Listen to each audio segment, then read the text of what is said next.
It's good to be with you this evening, and we're going to be looking at the worst individual ever. This is bar none, the worst person, individual who has ever existed. And let's go to Job chapter 1. Of course, it's not Job. It's not Job at all. But we're going to look at God giving a question to this individual and what this individual says. And of course, this is Satan. And we are just going to begin in Job chapter 1 and verse 6. We'll start there. And this is something that's occurring well out of our sight. Job cannot see this. Job cannot know what's happening. He has no idea what's going on beyond this natural realm. This is something that is happening far from here. Now there was a day when the sons of God came to present themselves before the Lord, and Satan also came among them. Now, I'm going to say this for a second. And this is just understanding Satan, understanding what Satan was allowed to do. Because there are brethren, and I do mean brethren, who deny this Scripture. They deny this ever happened. They deny that Satan could ever be before the throne of God. But here he is.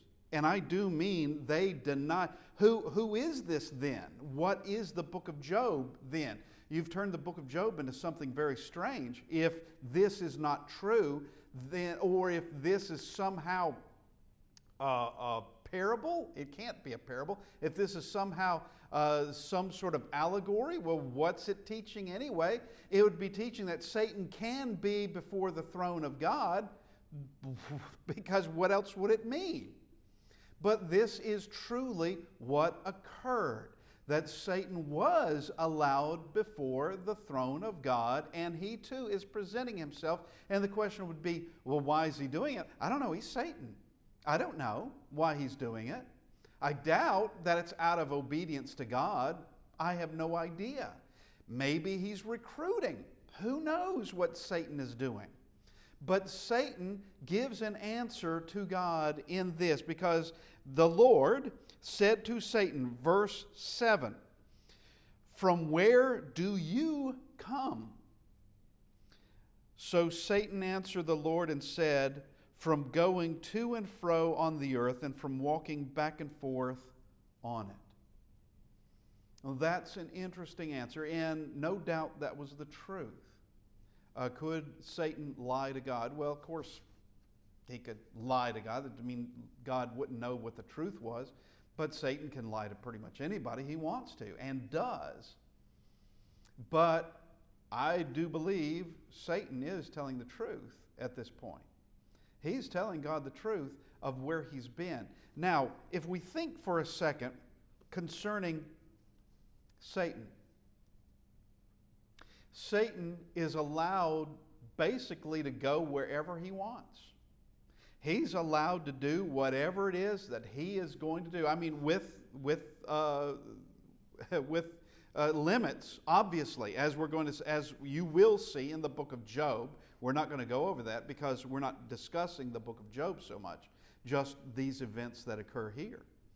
But God sets limits to Satan, and of all the things Satan could be doing, of all the things, just let your imagination roll, of all the things that he could be doing with his time, what is he doing? Well, he says that he is, verse 7, from where do you come? Satan answers and said, "From going to and fro on the earth, and from walking back and forth on it." Well, what's he doing? What's he doing going back and forth upon the earth? Why would he be doing that? Well, he's doing exactly what he has been doing from the beginning. From Genesis chapter 3, which we'll discuss in just a minute. He's doing the same thing that he's always been doing, is that Satan searches out people to destroy them. That's what he does. Now, one would have to ask the question, why would he do that? He's evil. That's why. Just think of an individual, just think of a person, and and you ask them, where have you been? And they tell you that they have been someplace, and you know very well they've gone there to do evil against people. You know it. You know that's what they've done. That I've been breaking into houses, or I've been raiding people, just doing whatever you want to do, and doing great harm to people. Well, that sort of person is what Satan is. Not a single human being, not a single person going from Adam and Eve to today has ever done him any harm. Couldn't do it, even if we wanted to. We can't do him any harm. We can't touch him. We can't do anything to Satan. Satan is out of our reach, out of our capability to do anything to him. Why would he hate us so much to want to destroy us? Why would he be spending his time, going all the way back to Genesis 3, but now in the days of Job, why would he be spending his time going about this earth on that mission that he's created, on this duty that he's just volunteered himself to do, to destroy humanity, to tempt us, to corrupt us, to do whatever he can to destroy us? Why would he do that? Because he's extremely wicked. Now we go to chapter 2, and we see this happening again. And verse 1, so Job chapter 2, verse 1, again, there was a day when the sons of God came to present themselves before the Lord, and Satan came also among them to present himself before the Lord. And the Lord said to Satan, "From where do you come?" So Satan answered the Lord and said, "From going to and fro on the earth, and from walking back and forth on it." He gives the same answer. No doubt that's exactly what he's done. And of course, at this point, he has harmed Job severely. It's not that he's gone to tempt Job being with some kind of pleasure, or tempt him with something that's out of his reach that he could have only if he cheats, only if he lies, only if he does something. But he's been doing Job harm, and it is emotional harm at this point. It's just emotional harm of where he's lost everything. Lost everything. And this is how Satan describes what he's done. This is what he says. This is what he says. Where have you been? He's giving the same answer, from going to and fro on the earth and walking back and forth on it, and just doing as much harm as he can as he goes. And he's focused his attention on Job. And he's not done with Job just yet. There's still more that he wants to do, and God is going to allow him to go one last bit. First off, he wasn't to touch Job at all. But Job loses everything. He loses children. He loses property. He loses everything. There's nothing left.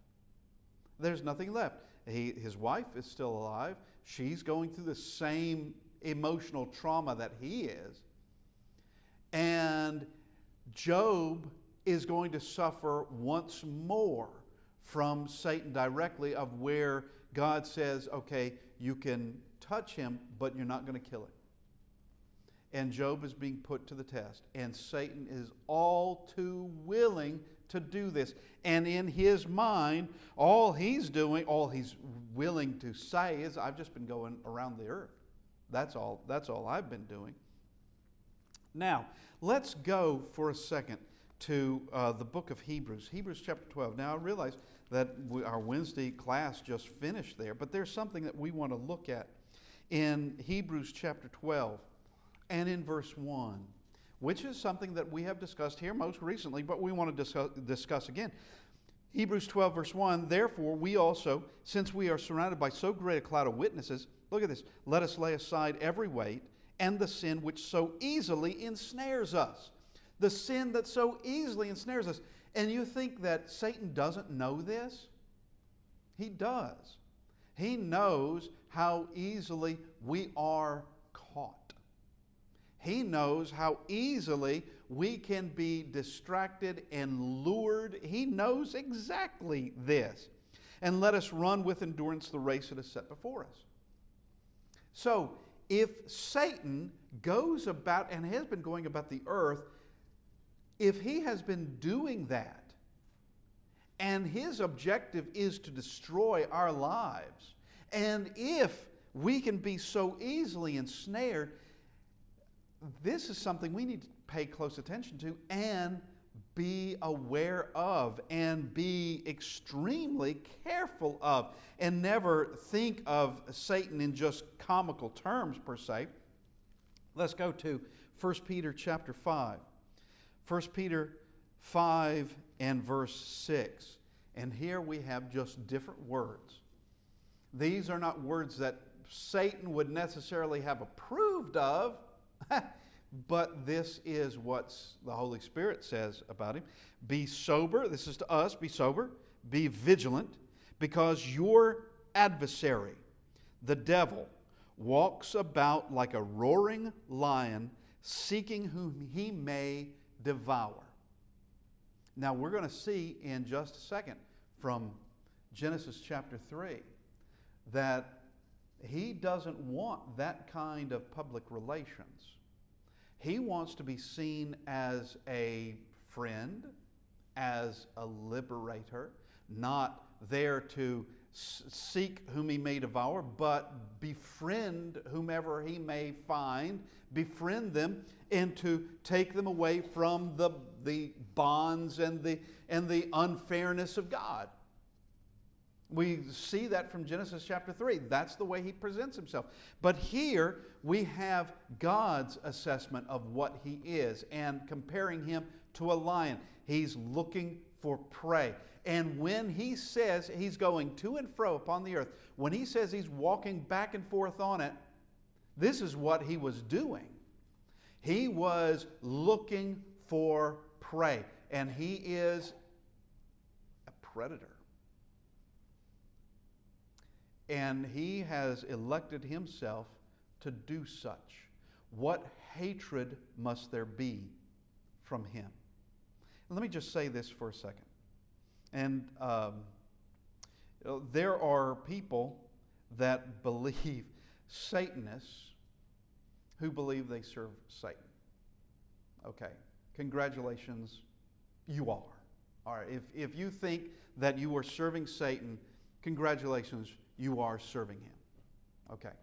If you think Satan has any power, you're mistaken. And if you think Satan has any kind of gratitude for that service, you're wrong. He'll use anybody he can. Anybody, he'll chew them up and spit them out. He has no gratitude for anyone, no sense of debt, no sense of thankfulness, no sense of seeing someone as having any kind of value whatsoever. None.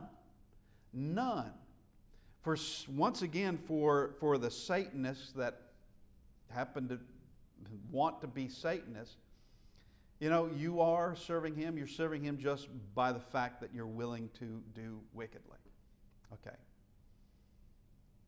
But if you think that you're going to gain power by this, Satan has no power at all, except to manipulate, to deceive, of which, Mr. and Mrs. Satanist, you're being deceived and manipulated.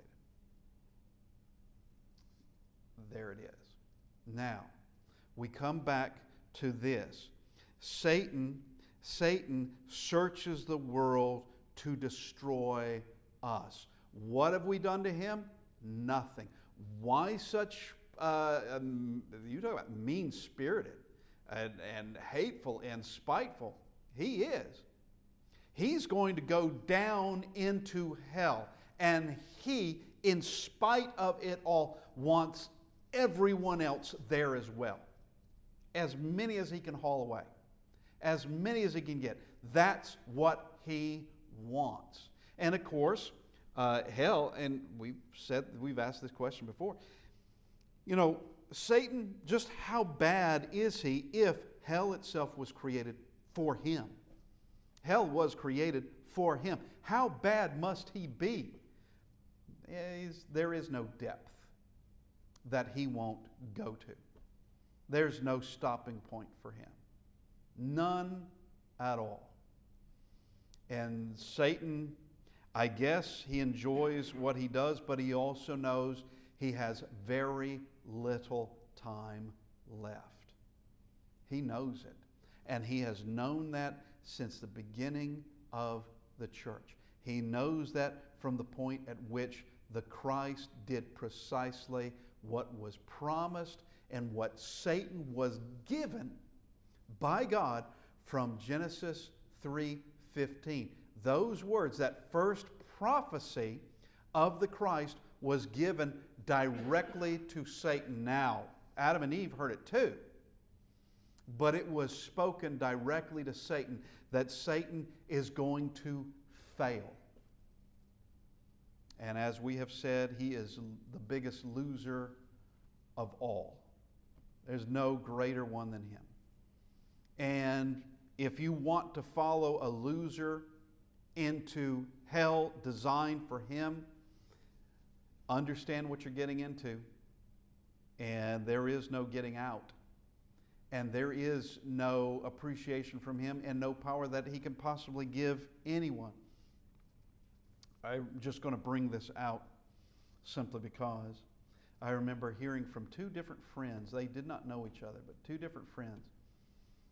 Both of them from a Baptist background, and both of them having heard a particular man in those days who was going around speaking at various different youth functions and whatnot.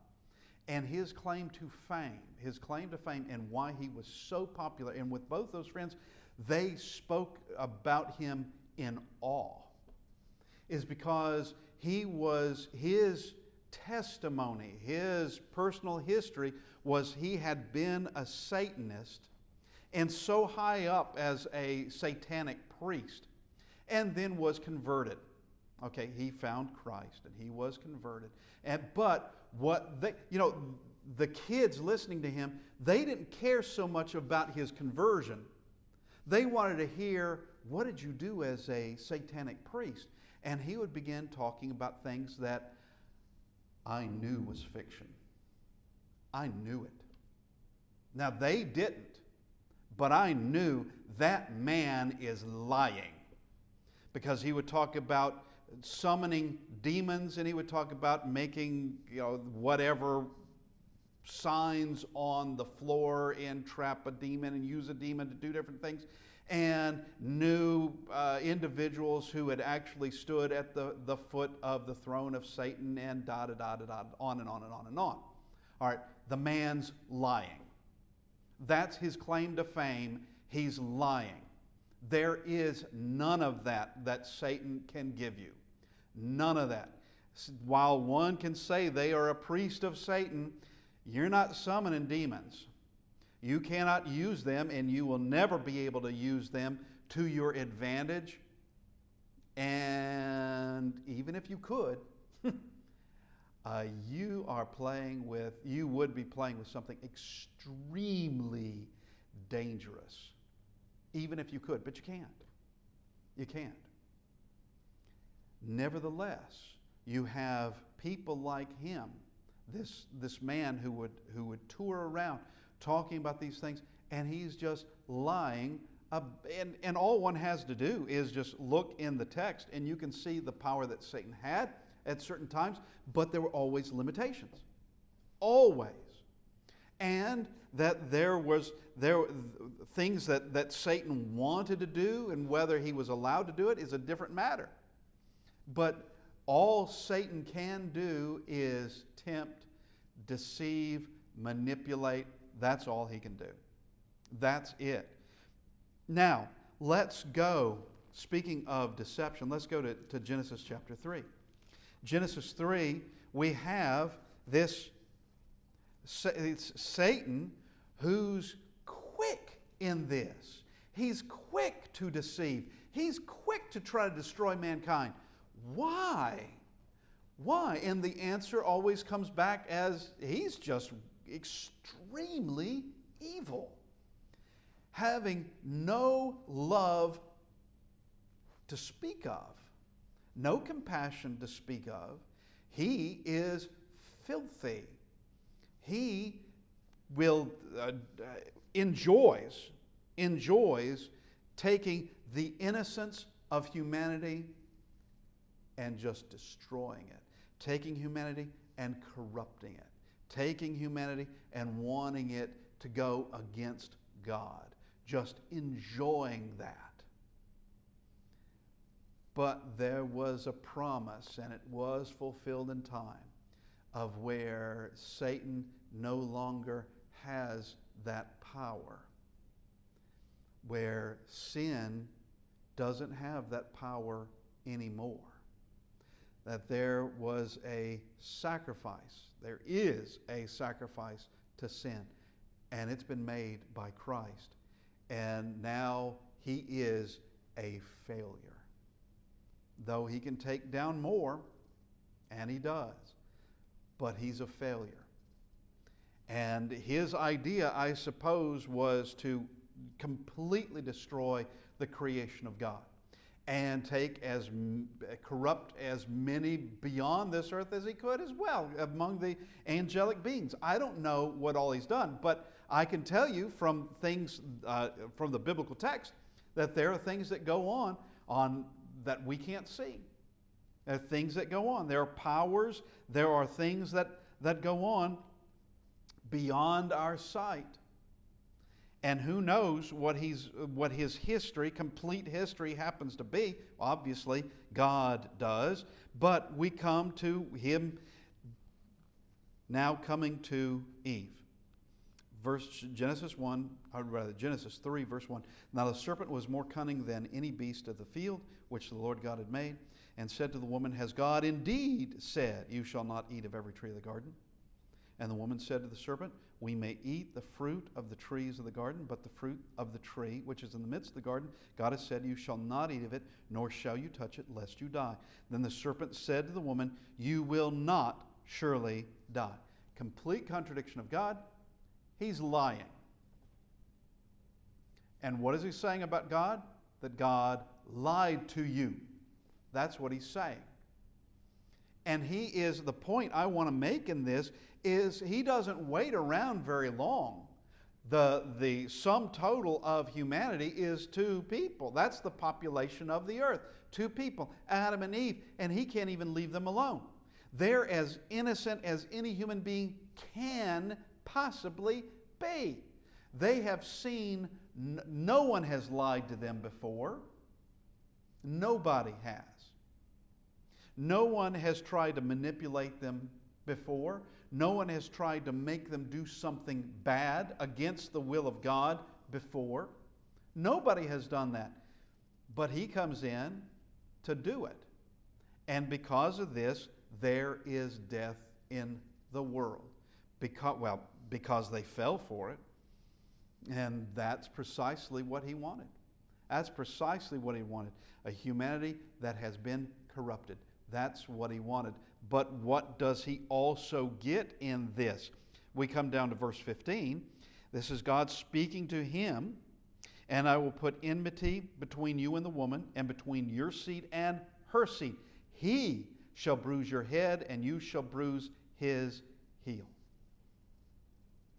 When it comes to this battle between you and the seed of woman, which is going to come in time, that's going to be the Christ, he's going to harm you the most you can be harmed. Absolutely harmed.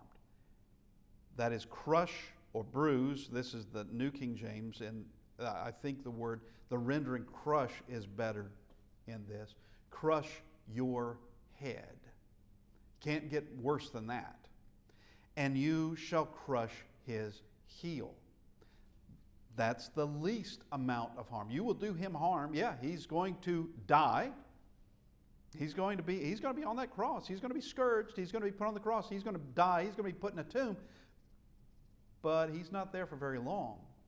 And he's back. you didn't really do a whole lot against that enemy because you can't.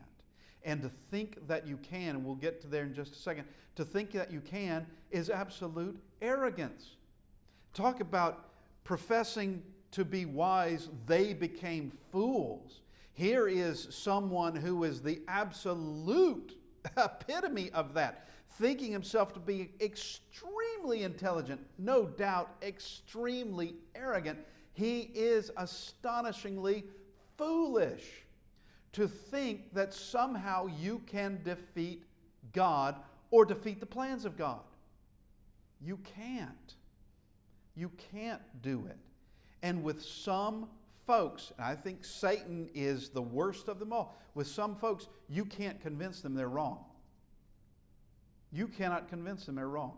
They can be proven wrong again and again and again and again and again and again. And with him, it's just endless. But still, he knows he's right. Still. At what point does he discover, I guess when he's cast into hell, I don't know, that he discovered, yeah, it didn't work, did it? You didn't succeed, did it? Then now, let's go to Matthew chapter 4. Matthew chapter 4, we have Jesus in the wilderness, and Satan comes to tempt him there. And Satan, here's one of the things we need to understand about Satan. One is, as we've already said, he comes quick. He doesn't wait around too long. He comes quick. That's Genesis chapter 3.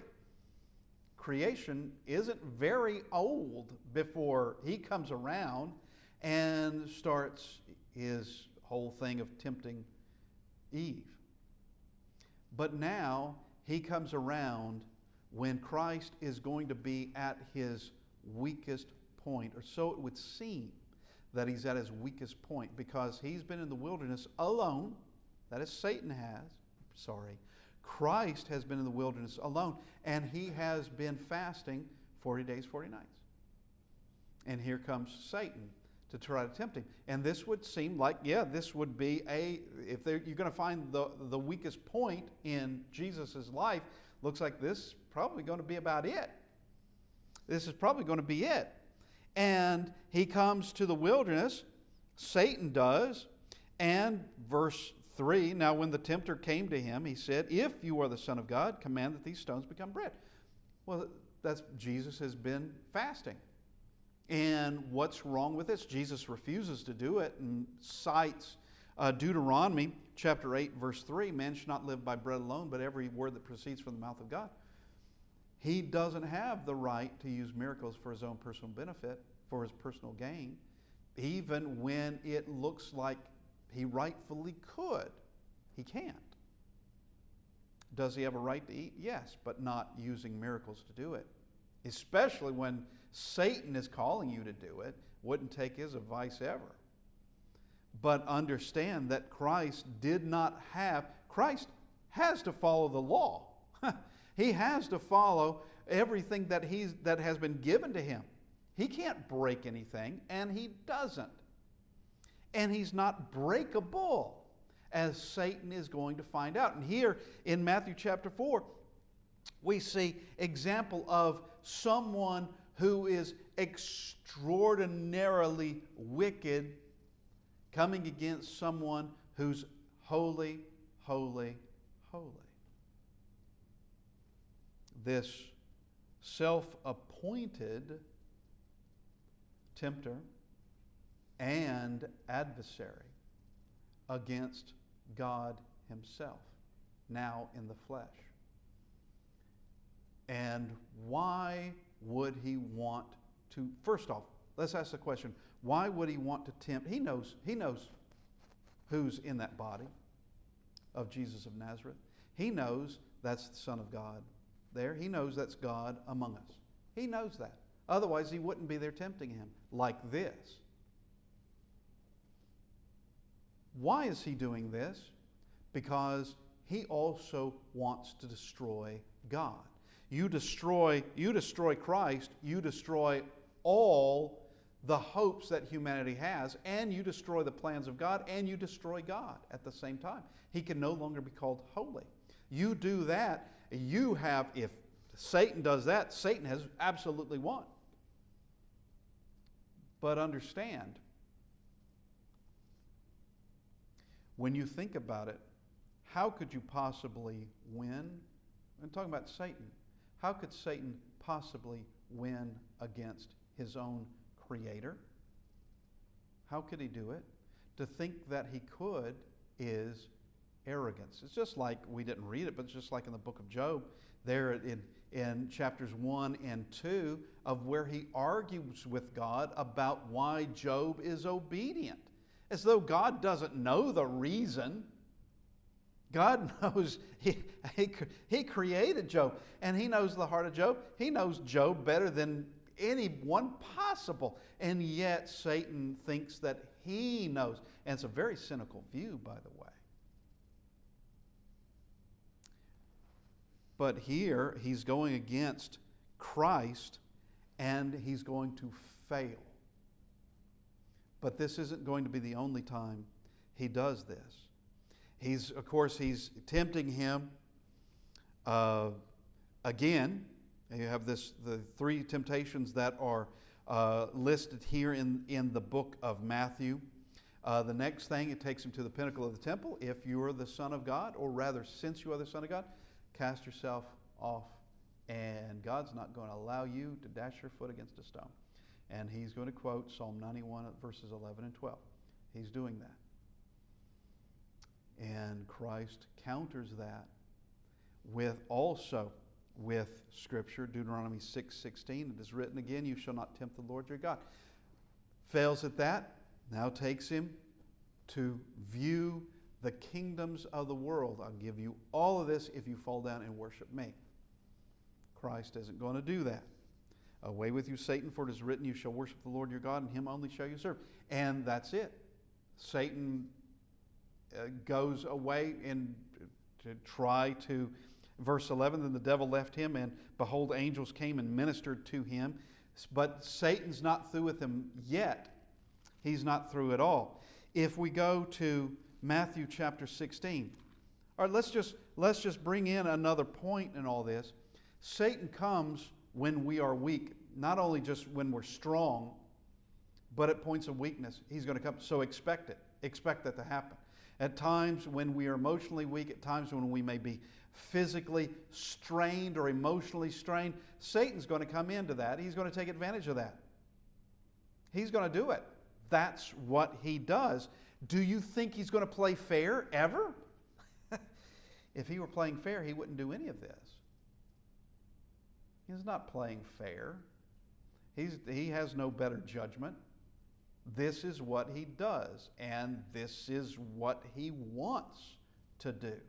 And if he was willing to go after the Son of God, he's willing to go after anybody.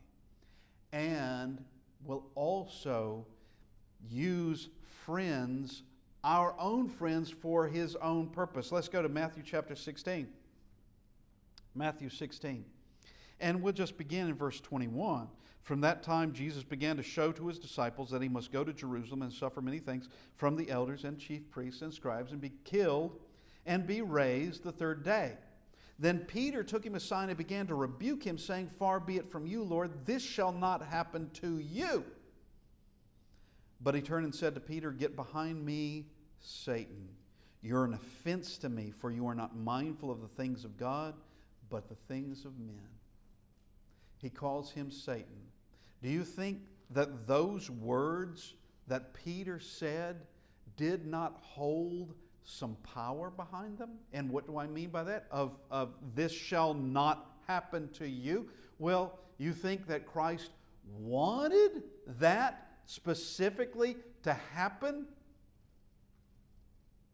No. We find him praying in the garden that if it's possible, let this cup pass away from me. If it's possible, let's not do this. If it's possible. But it wasn't possible. And he says, your will be done. Your will is to be done. Regardless of what I might think, regardless of how I might feel, regardless of the emotions of the moment, your will is done. And someone who is as close as Peter is, he's an apostle, saying, this will not happen to you.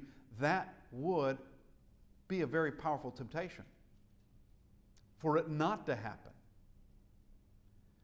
But he says, get behind me, Satan. Satan is using Peter? Yeah, I think he is.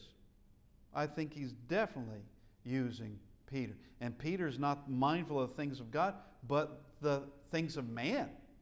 That it will be by sword. We will be by your side with whatever arms and armament we can have. We will defend you to the death that this doesn't happen. That's the things of men. That's the attitude of men. That's not what Christ came to do. He didn't come down here so that his followers would defend him to the death, to keep him off the cross, or to keep him from suffering in any way. That's not why he came. He came for the sake of our sins, and this is what it took. The cross is what it took. Now, we come to this of speaking concerning Satan. Never take him lightly. Never think that he can't, like we were reading there in 1 Peter chapter 5, him being described as an adversary. He doesn't want you to think he's an adversary. He wants you to think he's a friend. He doesn't want you to think that he's a roaring lion. He wants you to think that, once again, he's a friend, that he's there to do you good, but he's not. People can be deceived, and they can deceive themselves. People can be deceived in thinking that they are doing the will of God, and they're not doing the will of God. That they're doing precisely what they're supposed to be doing, but it didn't come from God, it came somewhere else. What is that source? Well, if it's not from God, it doesn't matter where the source is from, it's wrong. If it's from God, it's always right. And I think that Satan is very good at making people comfortable with where they are. He's very good at that, of making them feel warm and cozy when things are not good at all. And their relationship, the relationship between them and God, is absolutely broken. But they feel good nonetheless. They don't think it is. They don't feel that it is. Therefore, it can't be. Well, it's all through the working and the deceptions of Satan. All this bringing us back to the fact that God gives us, there really is no choice. There really is no choice. God ought to be punished like Satan. The works of God are the works of Satan.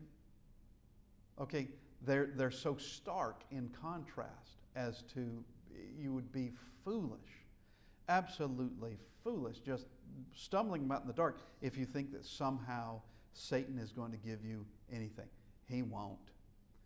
Only the similar consequences that he's going to receive. That's it. Only to drag you down with him. That's what he wants. And he will lose. Matter of fact, he's already lost. He doesn't know it yet, but he's already lost. And he knows he has extremely little time. Working more frantically? Perhaps so. I can't know that really. But he knows he has little time because he knows, he has faith in this, by the way, that Christ will return here. There will be a day of judgment. And there is a hell. He knows it. Whether he's seen it or not, I can't answer that. But he doesn't want to be there.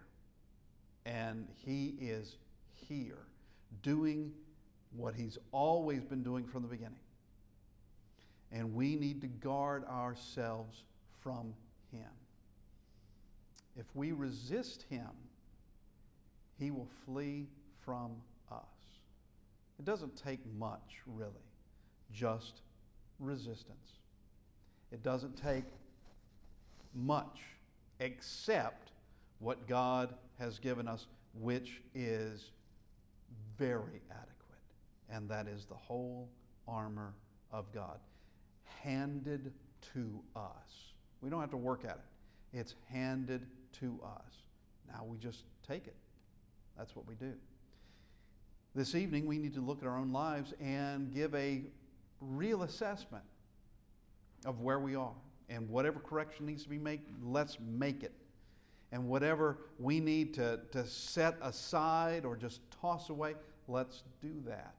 And become the servants that we should be. And become the righteous people that we should be. Understanding that our adversary, he continues to walk this earth. Our adversary continues to take his prey every single day. Second by second, he's doing it. We don't have to be a part of that.